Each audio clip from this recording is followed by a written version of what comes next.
आखिर क्यों जाना पड़ गया ट्यूशन वाले बच्चों को बीच में ही? ऐसा हो क्या गया? पता नहीं। बच्चे आए और फिर थोड़ी देर रुके और उसके बाद चले गए। तो वीडियो को लास्ट तक देखना, एंड को बिल्कुल भी मिस मत करना। ऐसा क्यों हुआ मैं आप सबको लास्ट तक बिल्कुल देख के आप खुद ही समझ जाएंगे और मैं आपको बताती हूँ।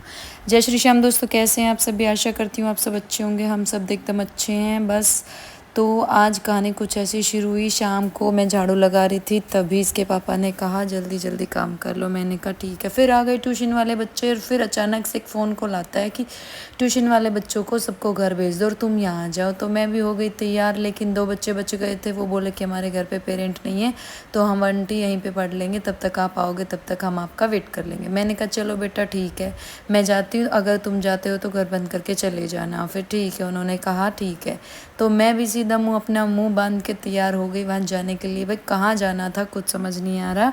फिर चलते चलते देखा मौसम एकदम अच्छा हो रहा, तो एक वीडियो बना ली जाए, लोग आप लोगों तक पहुँचा दी जाए। ये देखो आगे पीछे कोई भी नहीं था, सिर्फ मैं जा रही थी। फिर आगे जाके देखे खेत में बहुत सारे लोग रास्ते में दिखाई भी दे दिए। तो मैंने कहा चलो भाई चलना तो है ही। फिर मैं वहाँ पहुँच गई आधे से ज़्यादा रास्ते में। इसके पापा ने कहा जल्दी जल्दी आ जाना। मैंने कहा ठीक है भाई, 15 मिनट तो लगेंगे कम से कम घर से और वहाँ तक आने में। फिर वहाँ पहुँची तो देखा ट्रैक्टर लगा हुआ था, और क्या खेत में बाजरा निकलवाने के लिए ट्रैक्टर लगवा दिया था इसके पापा ने। और फिर कहा, मैंने पहले कहा था कि आज मैं ट्यूशन वाले बच्चों की छुट्टी कर देती हूँ, तब तो ये बोले कि नहीं हम अपना काम खुद कर लेंगे, तुम अपने बच्चों को पढ़ा लेना। मैंने कहा चलो ठीक है, आप लोग कर लेना, मैं बच्चों को पढ़ा लूँगी। लेकिन अचानक से फ़ोन आता है कि आ जाए, एक बच्चे की ज़रूरत पड़ रही है, वो भी कट्टे भरने के लिए। दिव्यम कनक पहले ही जा चुके थे। ये देखो नज़ारा कितना अच्छा हो रहा है, बुगले वगैरह और कितने उड़ते हुए अच्छे लग रहे हैं। हमारे खेत में दूर से ये देखो ट्रैक्टर लग रहा है, बाजरा निकल रहा है। बस थोड़ी सी ज़रूरत ये थी कि एक बंदा और होता तो वो बाजरे के कट्टे भर लेता। तो मुझे इसीलिए बुलाया गया था। मैं वहाँ सीधा पहुँच गई, पानी की बोतल उठा के, और देखा ये लो भाई ड्यूटी पे लगा दिया इसके पापा ने। और कह रहे ऐसा कोई करता है? मैंने कहा बता, एक तो काम करवाते हो, ऊपर से ये भलाई देते हो।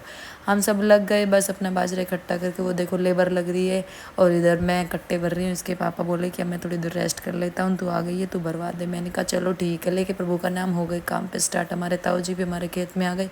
ये इतने सारे भगवान के आशीर्वाद से और हमारी मेहनत से इतने सारे कट्टे बाजरे के भर चुके थे। बस दुआ ये थी कि अच्छे खासे बिक जाए, और उसके बाद जो काम हुआ वो देखना आप लास्ट तक बिल्कुल। फिर ये सारे बांध दिए सबको। ट्रैक्टर वाला चला गया था, पिकअप वाली गाड़ी को बुलाया गया, उसके अंदर लोड करवा के फिर सीधा घर ही आना था। मैं और दियम और कनक पिकअप में बैठ के आ रहे थे। दियम को मजा आ रहा था क्योंकि ये पहली बार ऐसे पिकअप में बैठा था, और कनक भी बहुत खुश हो रही थी। मैंने कहा चलो ठीक है। फिर इसके पापा पीछे से हमसे पहले प्लाट में पहुंच चुके थे, उन्होंने प्लाट खोला और फिर सारे पिकअप खाली करे। तो ये थी हमारी दिनचर्या। कैसी लगी आप